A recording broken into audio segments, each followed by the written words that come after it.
In the spring of 2026, somewhere in Tampa, Florida, someone sat down at a laptop and asked a chatbot a question. What happens if a person is sealed inside a garbage bag and thrown into a dumpster? The chatbot said it sounded dangerous, so the person asked a second question. How would anyone find out? And then nothing. The conversation ended. The laptop closed. The afternoon went on like any other afternoon.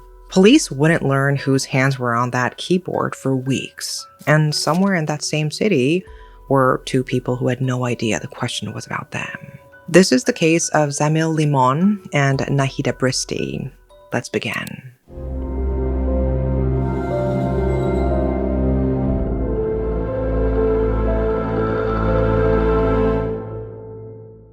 Zamil Limon was 27, a doctoral researcher at the University of South Florida, chasing a PhD in geography, environmental science, and policy. By all accounts, he was the kind of student who stayed late. On the night of April 15th, 2026, his lab mates packed up and went home. He didn't. He stayed at his workstation to keep working, which one of his advisors would later say was just typical of him. Nahida Sultana Bristy was also 27, a chemical engineering PhD candidate who had come a very long way to be there. From Noah Colley Science and Technology University in Bangladesh to a master's at the country's top engineering school to a fully funded doctorate in Tampa. It was the kind of path you post about with pride, and she had.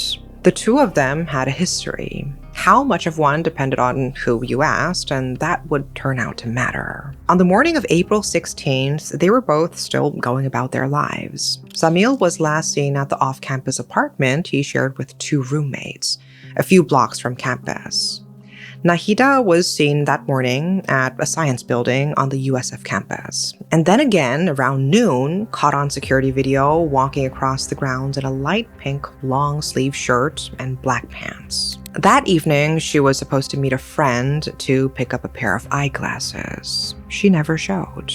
And after that morning, neither of them answered a single call again. At first, that wasn't alarming. Two graduate students go quiet for a day. It happens, but one day became two. Friends started calling each other, then they started calling the police. On April 17th, both Zamil and Nahida were formally reported missing.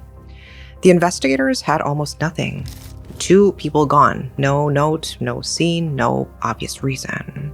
The first job was simply to understand who these two were to each other, and even that came back tangled. Zamil's brother said the two had been together roughly 4.5 years and were seriously discussing marriage. He described Nahida to the family back home as talented and kind, someone who could sing, who could cook. Nahida's brother remembered it differently. Whatever romance there had been, he said, had cooled in the months before. Though, from what he'd heard through her friends, she was still, in his words, emotionally invested. The families didn't agree on where things stood, and neither account pointed anywhere useful yet. And almost immediately, a theory started moving through the international student community that had nothing to do with either of them personally. Both students were in the country on visas. It was a moment when immigration enforcement was very much on people's minds. So maybe, the whisper went, this was bureaucratic. A detention, not a disappearance. In a strange way, that would have been a relief. It didn't hold. Immigration authorities confirmed no record of any arrest tied to either student. Whatever this was, it wasn't that. And the small comfort people had reached for curdled right back into fear. So the detectives did what detectives do. They started pulling threads. They started at Nahida's workplace. Her lunchbox was still there. So was her MacBook. So was her iPad. People who leave on their own don't usually leave their laptop behind. It was the first real sign that nobody here had walked away by choice, which raised the obvious question. If neither of them left willingly, then where did they physically go? So investigators pulled the location data, cell records, license plate reader logs, all of it under warrant, reconstructing the day hour by hour. And for most of April 16th, Zamil's phone did the ordinary thing. Home, campus, home.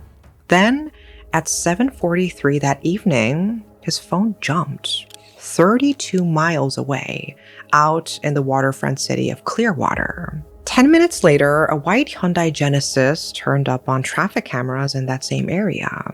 The car wasn't registered to Zamil.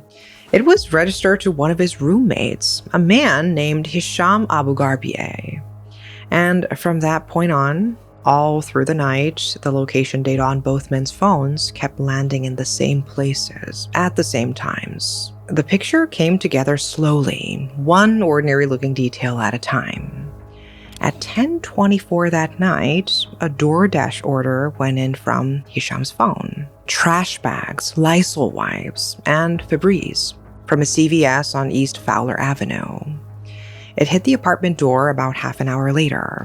Around that same stretch of night, the third roommate, the one nobody's accusing of anything, saw Hisham wheeling cardboard boxes out to the building's trash compactor on a cart. None of that was a crime. Roommates buy cleaning supplies, people take out boxes. On its own, it meant nothing. But then the phone data kept going. Overnight, Hisham's phone crossed the Howard Franklin Bridge, the long interstate span over Tampa Bay, not once but twice, somewhere between 1 and 4:30 in the morning. And his search history from that same window asked whether cars get checked at a nearby state park. Every piece on its own had an innocent explanation. It was only stacked together that the shape underneath began to show. The evidence was growing faster than a campus police department could chase it. 6 days in, on April 22nd, the case outgrew the campus entirely. USF handed it to the Hillsborough County Sheriff's Office, and with that came detectives, a Marine unit, and the manpower to run down every name that kept surfacing.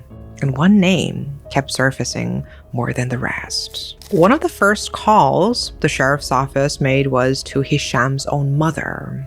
What she told them bent the whole investigation in a new direction. Her son struggled with anger, she said. There was a history of violence in the family, and she herself hadn't seen him since the Saturday before. Court records backed her up. Hisham had been arrested in 2023, once on a battery charge, and again once later on battery and burglary charges. Both cases were later dropped after he completed a pretrial diversion program. His own family, at one point, had gone to the courts asking for protection from him. And the warning that lands hardest, looking back, came from Zamil himself. According to his brother, Zamil and the third roommate had discovered that Hisham had a criminal record, and they filed a formal complaint about him. And roughly 15 days later, Zamil was missing. Zamil's family would later ask the obvious question: how a roommate with that history had been placed with him in the first place, without any background check that might have caught it. Like the family's warnings and the court records, it was all there. Nobody had connected it to anything yet. The day after the mother's interview, April 23rd, the case cracked open. Acting on the third roommate's account of those cardboard boxes, deputies searched the apartment complex's dumpster. And this time, they found things. A blood-stained floor mat, Nahida's phone case, Zamil's wallet, and his glasses, clothing soaked in blood. Hisham, when they came back to him, handed over his car voluntarily. Investigators noted it appeared to have been thoroughly, recently cleaned. He even let them pull the onboard data. There was nothing there to pull. And then came the interviews. And this is where his own account started to come apart in his hands. First, he told detectives that Zamil and Nahida had never been in his car, that he'd never gone near Clearwater. When they told him his own vehicle had been tracked there, the story changed. Now he'd driven out alone, looking for a fishing spot, and had deleted his location history. Then it changed again. Now, Zamil had asked him for a ride out to Clearwater that night. In the space of one interview, he had given them 3 different accounts of the same night. While they talked, detectives noticed his left pinky finger wrapped in a bandage. He said he'd cut it slicing onions, though he couldn't quite say what he'd been cooking. He'd wrapped it himself, he said, first with duct tape and toilet paper. They also noted a fresh cut high on his arm and more cuts on both legs. Nobody said anything about it in the room. They just wrote it down. That same day, another search surfaced on Hisham's phone. A question asking what it means when someone is listed as a missing endangered adult. The sheriff's office had just upgraded the case from missing to endangered.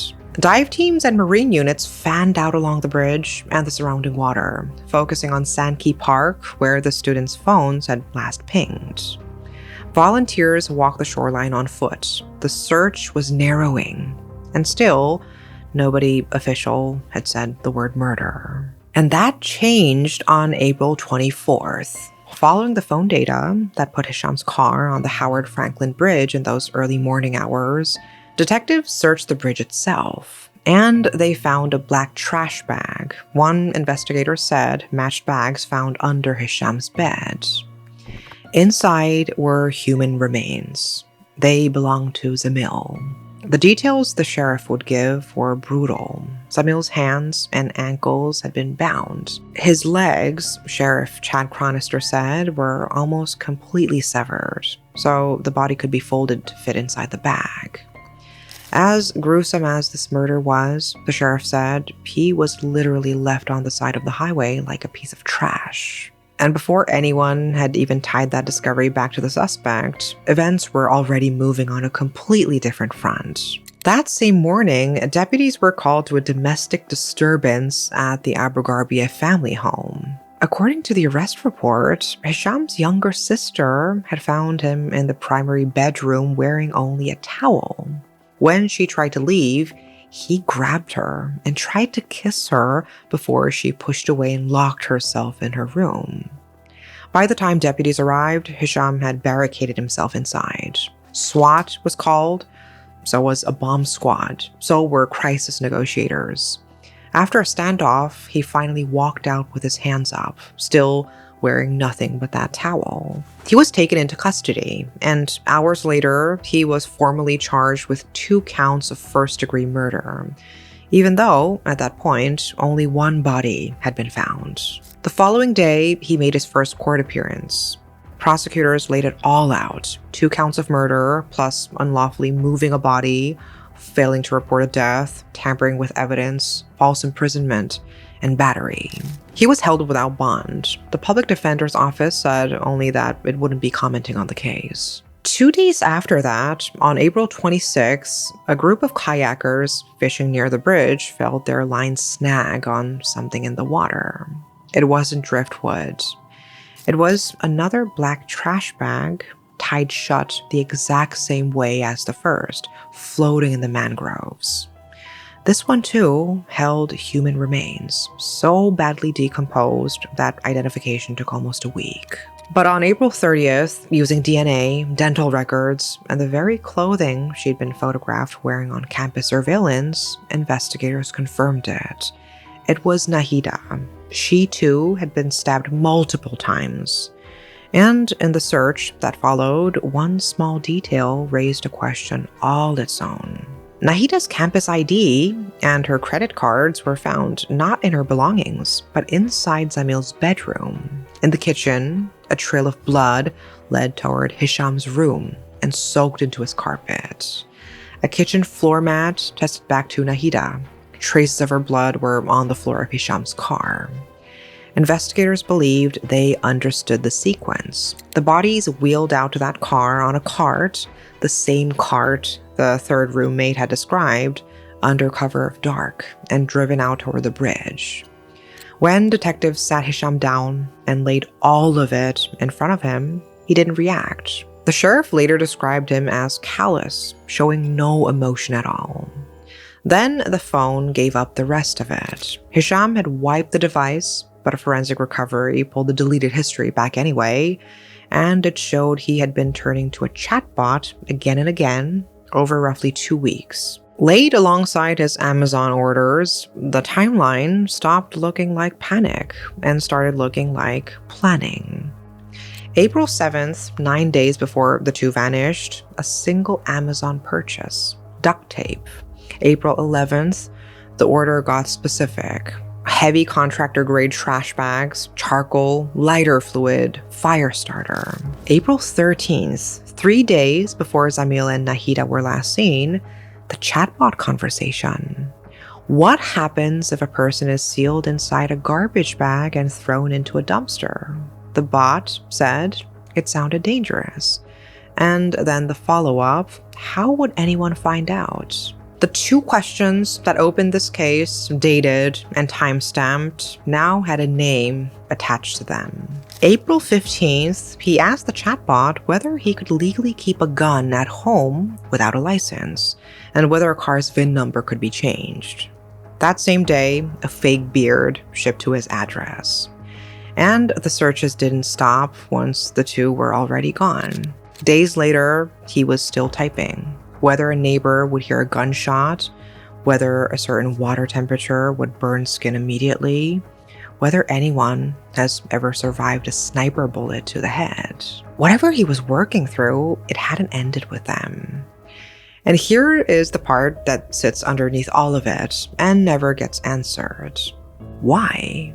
Because Hisham Abu Gharbiyeh, 26, was a US citizen, not a student caught in some visa dragnet, which is the very thing people had feared at the start. He had attended USF himself from 2021 to 2023, pursuing a management degree before dropping out. And according to Zamil's family, the two men had known each other only about 2 months before the killings. Whatever happened between them happened fast. By 2023, Hisham was already estranged from his own family after a violent incident at home. One his brother recorded, and one that ended with Hisham held under Florida's Baker Act, the involuntary hold for someone believed to be a danger. His brother later told reporters the family had tried to warn police long before any of this. His mother had pointed detectives toward that same history in the very first interview. None of it is a motive. Prosecutors have said plainly that, to date, they have not been able to identify one at all. When they filed notice that they would seek the death penalty, they cited 3 things instead. That Hisham had a prior felony conviction, that the crime was especially heinous and cruel, and that it was carried out in a cold, calculated way, without any legal or moral justification. The legal machinery moved quickly after that. On May 7th, a Hillsborough County grand jury indicted him on 2 counts of first-degree murder and several related felonies. The next day, the state attorney's office formally filed to seek death. On May 18th, his attorneys entered a plea of not guilty and waived his right to a speedy trial. Jury selection is currently set for November of 2027, a date the judge himself expects will move. As of this recording, Hisham remains held without bond. The case left marks far outside the courtroom. On USF's campus, hundreds gathered for a vigil at Crescent Hill, photographs of Zamil and Nahida propped between white carnations. The university's president called them exemplary students. In May, USF announced posthumous doctorates for both, asking the Bangladeshi consulate to accept the honors on the family's behalf. Because both students were Muslim, their bodies were flown home to Dhaka to be buried according to their faith. Zamil's arriving on May 4th, Nahida's on May 9th, met at the airport by relatives touching the coffin through tears. The Bangladeshi student community organized a fundraiser to help cover the costs. And the case took on a second life entirely, one that has nothing to do with a jury. Because prosecutors said Hisham's own searches and chatbot conversations helped build their case, Florida's Attorney General James Uthmeyer folded these killings into a criminal investigation into OpenAI, the company behind ChatGPT. His office had opened a broader probe of the company weeks earlier in April and launched the criminal piece of it after reviewing the chat logs of a gunman in the Florida State University shooting. A shooter who had asked the same chatbot what gun and ammunition to use. and how many victims it would take to make national news. It is the first attempt anywhere in the country to hold an AI company criminally accountable for what its software helps someone do. If ChatGPT were a person, Uthmeier said, it would be facing charges for murder. OpenAI, for its part, said only that it was looking into the reports and would support law enforcement however it could.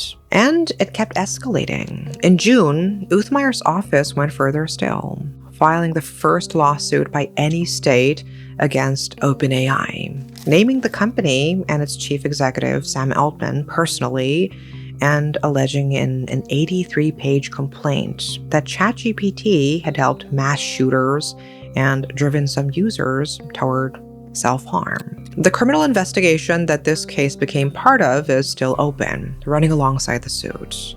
That fight is its own story, and it's still unfolding. Underneath all of it are the two people it started with. The state believes it has their killer.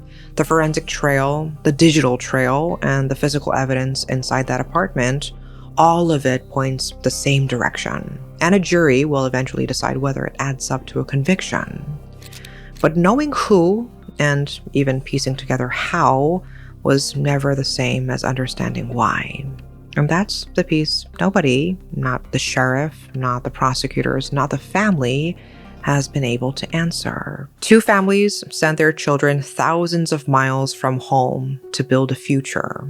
What came back were two bodies in garbage bags. A brother who says he tried to warn police years earlier. A complaint Zamil himself had filed about the roommate just weeks before he vanished. A pattern that, looking back, was sitting in plain sight the whole time, waiting for someone to take it seriously. And in the end, it isn't the chatbot or the trash bags or the bridge that lingers. It's that Zamil was days from defending a thesis he'd spent years on, and Nahida had just posted so proudly about a doctorate she'd fought her way to. 4.5 years, the two of them had spent building something, and it took less than 2 months for one man to be charged with taking all of it away. That is all for today. Thank you for watching.